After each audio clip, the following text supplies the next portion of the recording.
Hello guys, and welcome to my Mythic Plus guide for the Outlaw Rogue in 8.1.5. My name is Squirrel, and today I'm going to bring you guys through a more specific, tailored to Mythic Plus guide for the Outlaw Rogue and what we want to be doing in these Mythic Plus dungeons in order to churn through these good times. Now, I'm sorry for my last video, the audio quality was pretty bad and the music was a little bit too loud.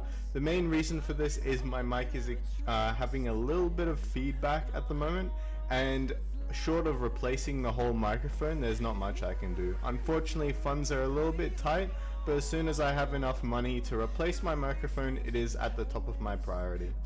Now, the main focus of this guide is going to be reflecting on how the MDI is going, and quite frankly, the Outlaw Rogue is just completely destroying at the moment. So the main reason for the timing of this video is because the MDI is currently on. The Season 2 of the MDI for this expansion is finally arrived. We are playing all of the keys in the Reaping affix, and it is extremely fun to watch these massive pulls. Of course, you guys are seeing that the Outlaw Rogue is being played a ton.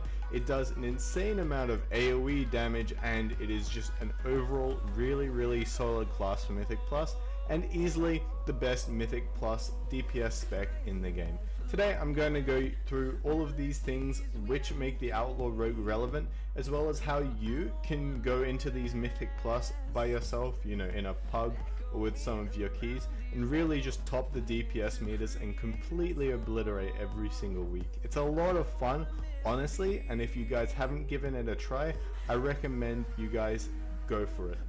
So even though I've gone through most of these things in my first guide, I do have a few things that I wanted to update, and if you guys want to watch this video, feel free. It is going to go over the Azerite traits, the talents, the build, and it is going to go over what sort of stats and what sort of trinkets you want to be playing to play the optimal Outlaw Rogue in Mythic Plus dungeons. I'm also going to go over some handy sort of macros that I use for the Outlaw Rogue. I do have a few that make the gameplay a lot easier in my opinion, and they really allow you to focus on the mechanics and the overall DPS of the dungeon instead of having to worry about, you know, your abilities being off cooldown and all of your things lining up at the same time. So without further ado, here's my guide, and I hope you guys enjoy. So first and foremost, I'm going to go over how much of the population is currently playing the Outlaw Rogue in Mythic Plus. Now, as you guys can see here, this MDI was pretty much made by Coldplay. As you guys can see that the DPS composition are all yellow. Now, we can see right here that literally every single team in certain dungeons are going to be running 3 rogues per maybe 2 or 3 overall. Especially if you are looking at the first, say, 10, literally every single group is going to be running the double rogue. Now this is going to be paired up with the Unholy DK or the Windwalker Monk for specific reasons. The Windwalker Monk is simply going to enable the other 3 people in the group to do insane amounts of AoE and single target damage. However, the Unholy DK is going to respectively do an insane amount of AoE damage amongst itself. So it goes to show, no matter what dungeon, everyone is going to be running all of the Outlaw Rogues. There are basically no assassination rogues being run, particularly due to the amount of re-stealths that you are going to get per dungeon. Now, Outlaw and Assassination are fairly even, honestly, if they do get the amount of re-stealths that they need. However, this pretty much slows down the pace of a lot of dungeons and doesn't allow you to bring the Reaping onto the boss with as much efficiency as if you were running the Outlaw Rogue. Now next up, obviously if you guys are seeing a lot of these clips, you are seeing that the Outlaw Rogue is doing a great amount of damage. However, there are a few things that are a little bit more subtle about the Outlaw Rogue that make it extremely good, especially when you compare it to other classes. For instance, you are going to have the cheat death mechanic, which is basically going to keep you alive from something that would otherwise kill you every 6 minutes. Now this is extremely good when it comes to live keys, even compared to the MDI. I feel like in the MDI, losing 5 seconds is kind of minor, compared to on live, where if you lose a DPS and you are out of B-reses, you know, maybe your comp just doesn't have them, then it can often just lead to a wipe or losing, you know, multiple minutes in a key if you would lose a DPS otherwise. Now on top of this, they are always going to have the Cloak of Shadows, the Feint, and the Crimson Vial. These are extremely good for nullifying a lot of features of the game in Mythic Plus, and for this reason, their damage is not the only reason that the Outlaw Rogue is really good. They're still the insanely tanky, lovely class that just completely destroys reaping and basically never dies to anything. So now we are going to have a quick look at what sort of talents we want to be running on the Outlaw Rogue. Now last guide I did say that Blade Rush or Killing Spree were going to be the best sort of combinations for the Outlaw Rogue. However, I really underestimated how strong Dancing Steel would be when coupled with the Keep Your Wits About You trait, especially when it comes to the Reaping Affix. Now basically what this means is that you can always just have this insane cleave up, you're always doing this extremely large damage in the AoE environments, and of course this makes this the best talent in literally every single Mythic Plus environment. Now I'm also going to briefly go over what sort of talents we want to go for the rest of them. We are always going to be going Quick Draw, Acrobatic Strikes, and Vigor. Mark for Death honestly isn't as good as Vigor with the current build. Keep Your Wits About You is basically just generating too much CP for the Mark for Death to really be that noticeable. After this, Cheat Death, Prey on the Weak, and Alacrity are always going to be the best scenarios in these slots. And I would really like to see something like Loaded Dice put into maybe an Azurite trait to allow for the consistency of the Outlaw Rogue to go up in turn. Now we're going to be looking at what sort of Azurite traits the Outlaw Rogue is going to be running. Now for starters, I really did underestimate how much Overwhelming Power would actually do for the Outlaw Rogue. It is extremely worth it to go for the Overwhelming Power over any other secondary trait, as the amount of haste that it gives is absolutely insane at the moment unless you are taking damage over time. Now for this reason it is slightly worse on tanks, however on DPS and on healers I think that this is an extremely strong trait. So first up, this is completely mandatory, you need one Keep Your Wits About You. It is not recommended to run more than one Keep Your Wits About You, and you should look at other traits after this one. You should go for 3 Deadshot or 3 Ace Up the Sleeve at all times. Of course, Deadshot is going to be a lot better with the Vigor build that I do recommend that you guys run in Mythic Plus. So in my opinion, if you want to be doing the top damage, Deadshot is an absolute must. This is because your Deadshot is actually going to cleave onto everything around you with your Keep Your Wits About You to either trash mobs or reaping in turn. After this, a lot of people are going for the double Treacherous Covenant build, which I wholeheartedly agree is very good. I'm gonna admit that in Pugs, if you don't have the best healer, maybe in Grievous or Bursting sort of situations, then you are going to lose a lot of benefit from your Treacherous Covenant. However, I recommend that you take this nonetheless, and if you don't want to go the Treacherous Covenant build, maybe go for 2 Ace Up the Sleeve or a Brigand's Blitz or something like that. Next up, we're going to quickly look at what sort of stats and what sort of trinkets we want to look at for the Outlaw Rogue. Now first off, for stats, we want to be going for as much critical strike chance as possible. There are going to be times when your crit is going to be DR'd if you get an insane amount of it. However, I feel like for a rule of thumb, I just want to get as much as possible. I feel like if you are very good at timing your between the eyes for these extremely big pulls, then you can really make a big use of the critical strike and really start to get out of that RNG phase where you're worried about actually getting a crit on this ability. After this, you want to be going for a lot of versatility.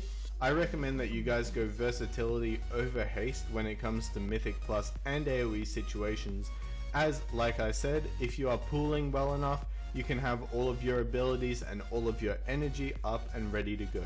For single target, I recommend that you guys go maybe around 1k haste and you guys completely disregard mastery overall.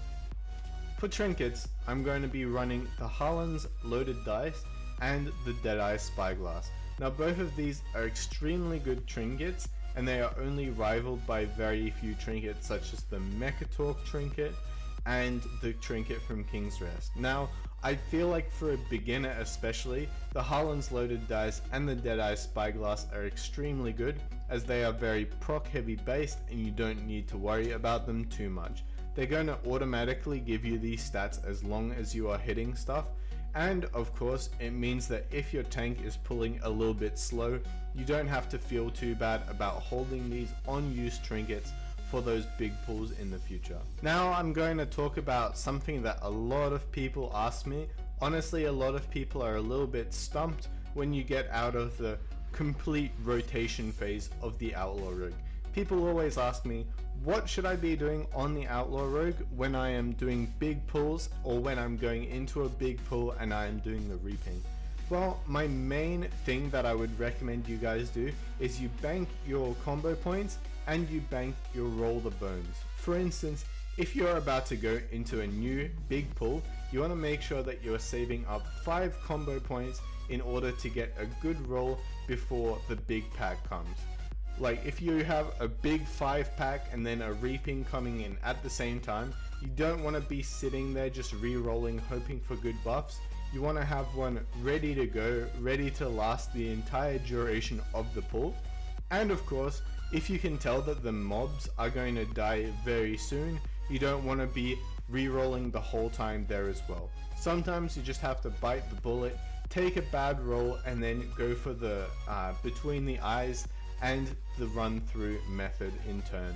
So my rule of thumb is that if all of the AoE is going to die in less than maybe 5 to 10 seconds, you want to make sure that you are not rolling the bones out of the bad buffs. You want to be taking those combo points and putting them directly into the mobs, and you want to make sure that you are not wasting time on your Blade Flurry overall. Now, when it comes to AoE situations, our reroll logic is actually going to be a little bit different to what it was in the past. For instance, Jolly Roger is going to be completely useless in these AoE scenarios compared to the rest of the buffs. Now, Shark Infested Waters, the Between the Eyes roll is going to of course be our best. However, we want to make sure that even if we are getting 2 buffs and we are getting the Jolly Roger on AoE scenarios, aka maybe more than 5 or 6 targets, we are going to be rolling out of this. This is because Keep Your Wits About You is essentially going to be a complete Jolly Roger effect if you have this many mobs around you, and you're going to have as many CPs as you need without this buff. Therefore, it is re-rolling out of, say, a Buried Treasure and a Jolly Roger in AoE situations.